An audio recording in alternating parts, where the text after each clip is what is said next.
அஸ்ஸலாமு அலைக்கும் வரஹ்மத்துல்லாஹி வபரகாத்துஹு. சூரத்துல் ஆதியாத்தில் இறைவன் இவ்வாறு சொல்லுவான், இன்னல் இன்சான லி ரப்பிஹி லகனூத்.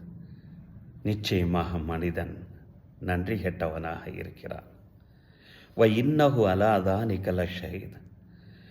தான் நன்றி கட்டி இருப்பதற்கு அவனே சாட்சியாக இருக்கிறான் என்று இந்த வசனத்தில் குறிப்பிடுகிறான்.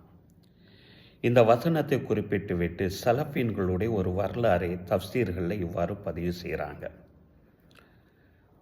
ஒரு சலஃபீன், அவருக்கு வழுக்கத்தலை ஏற்பட்டிருக்கிறது, உடல் முழுவதும் குஷ்டரோகங்கள் ஏற்பட்டு இருக்கிறது, கண் பார்வை தெரியலை.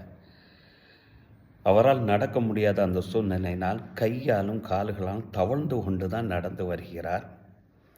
அவ்வாறு வரக்கூடிய அந்த சூழ்நிலையிலும் இறைவன்கிட்ட இவ்வாறு பிரார்த்தனை செய்கிறார், அல்ஹம்துலில்லாஹில்லதி, எல்லா புகழும் இறைவன் ஒருவனுக்கு. அல்லது எப்படிப்பட்டவன் என்றால், ஆஃபானி மிம் அபுதலா பிஹி கசீரன் மிம்மன் ஹலக.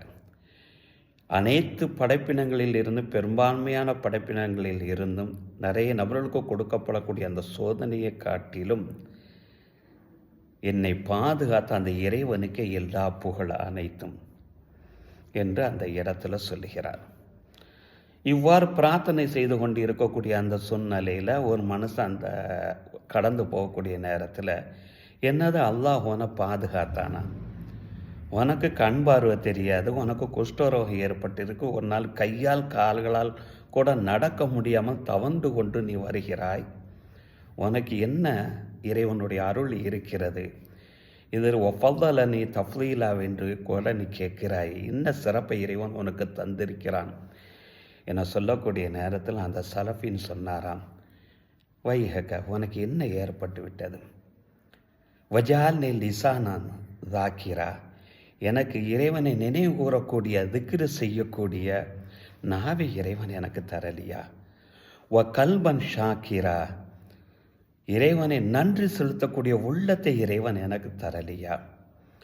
வ பதனன் அலல் பலாயி சாபிரா, சோதனையின் போது எந்த சோதனையாக இருந்தாலும் இறைவனை நிந்திக்காமல், இறைவனை திட்டாமல் அந்த நிலையிலே பொறுமையாக இருக்கக்கூடிய உடலையும் அதற்குண்டான தாக்கத்தையும் இறைவன் தரவில்லையா?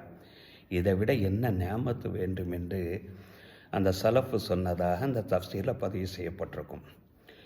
இந்த உலகத்தில் ஒவ்வொரு மனிதனும் ஒவ்வொரு மனிதனை காட்டிலும் சோதனைக்கு உள்ளாக்கப்படுகிறான்.